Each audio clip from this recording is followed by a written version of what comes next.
Di video sebelumnya kita sudah bahas apa yang harus kita sampaikan pada tiap-tiap materi, yaitu seharusnya terdiri dari kognitif, psikomotor, dan afektif, atau biasanya kita sebut dengan knowledge, skill, and attitude (KSA), ASK, whatever. Kali ini kita akan bahas kognitif ya. Jadi pernah nonton video saya sebelumnya terkait dengan we are a teacher gitu ya, bahwa sebenarnya kita adalah guru.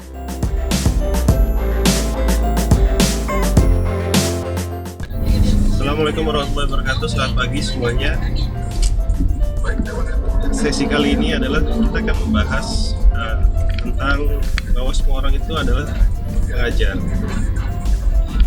Siapapun profesi Anda, apakah Anda seorang orang tua, tetangga, ketua RT, ketua RW, pimpinan di sebuah organisasi. Jadi kita sebenarnya membawa pesan untuk disampaikan kepada yang belum paham. Nah, kita adalah guru. Nah, biasanya karena apa ya? Biasanya nih untuk menjadi seorang guru, biasanya kan kita membaca ya. Salah satu untuk bisa mengajar di dalam kelas atau mengajar di kelas, di praktek dan sebagainya adalah salah satu yang harus kita lakukan pertama kali adalah membaca. Reading.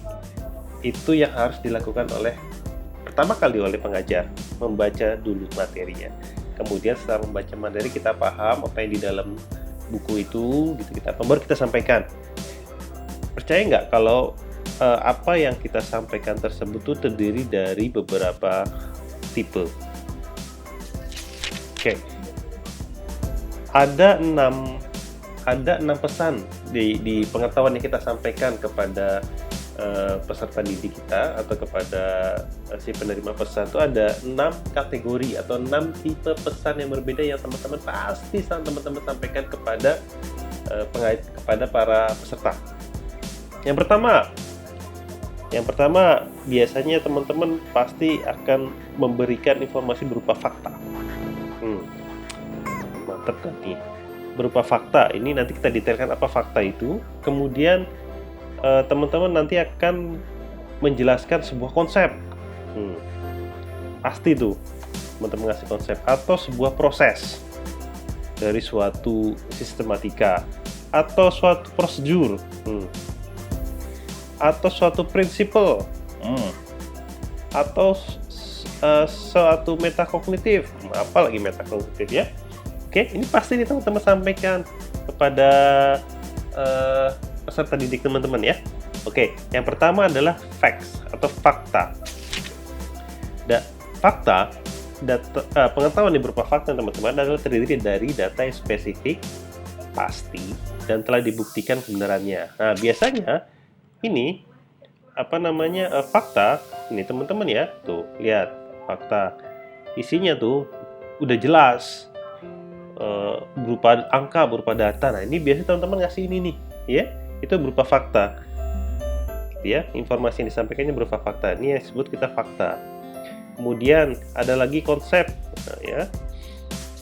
Konsep itu yang berhubungan dengan definisi atau pengertian yang membentuk atau konsep secara implisit atau eksplisit, yang berhubungan dengan definisi atau pengertian. Nah, ini konsep nih. Ya, biasanya teman-teman tuh pasti ada sebuah konsep yang ditawarkan dalam suatu buku tersebut.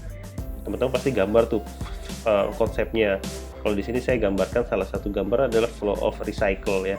Recycle mulai dari reactless, kemudian dari go green dan sebagainya, mulai dari apa kita sering. Nah, ini konsep yang ditawarkan dalam sebuah buku atau sebuah pesan. Kemudian proses, kita lihat proses. Alur informasi atau kegiatan yang menjelaskan bagaimana segala sesuatu bekerja. Segala sesuatu bekerja ya, segala sesuatu bekerja, bukan bagaimana melakukan sesuatu ya. Nah, proses adalah bagaimana alur informasi kegiatan menjelaskan bagaimana segala sesuatu bekerja. Nih, misalkan ini prosesnya misalkan dari sini ke sini nih, bagaimana sesuatu bekerja ya. Nah, teman-teman pasti menjelaskan ini. Kalau nggak ini gitu deh. Prosedur, kemudian kita lihat prosedur. Serangkaian langkah demi langkah tindakan dan keputusan yang menghasilkan pencapaian tugas.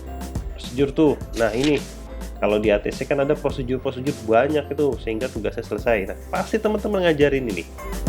Kemudian prinsipal adalah pedoman aturan atau parameter yang ditentukan. Tidak hanya apa yang harus dilakukan,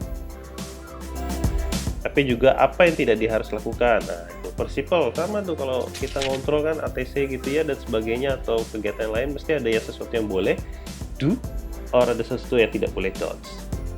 Nah sekarang apa metacognitif? Pengetahuan secara general, umum atau pengetahuan dimiliki sendiri. Nah biasanya kan teman-teman juga punya pengalaman tuh ya. Pengalaman saya pernah kontrol di suatu tower atau pernah ngajar di suatu sekolah anak-anaknya begini. Nah kemudian teman-teman mengajarkan pengetahuan pengalaman yang pernah diajarinya.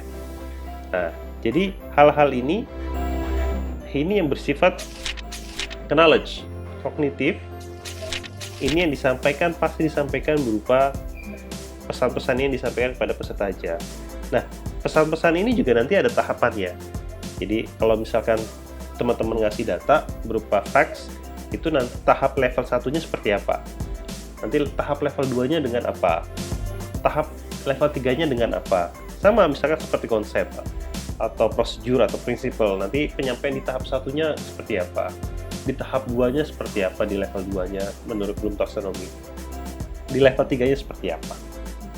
So, ini adalah semua bagian dari kognitif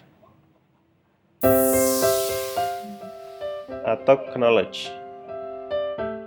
Jadi inilah pesan-pesan inilah yang disampaikan oleh teman-teman kepada yang lain yang berupa ilmu pengetahuan. Jadi ada facts, ada fakta, konsep, proses, prosedur, prinsip, dan metode. Nah berikutnya kita akan bahas nanti terkait dengan apa itu psikomotor dan afektif. Kemudian nanti saya akan kembali lagi ke kognitif, ke knowledge, ke sini terkait dengan misalkan Anda menyampaikan data berupa fakta, kemudian level 1 seperti apa, level 2 seperti apa, level 3 seperti apa. So stay tuned with Mas Pais.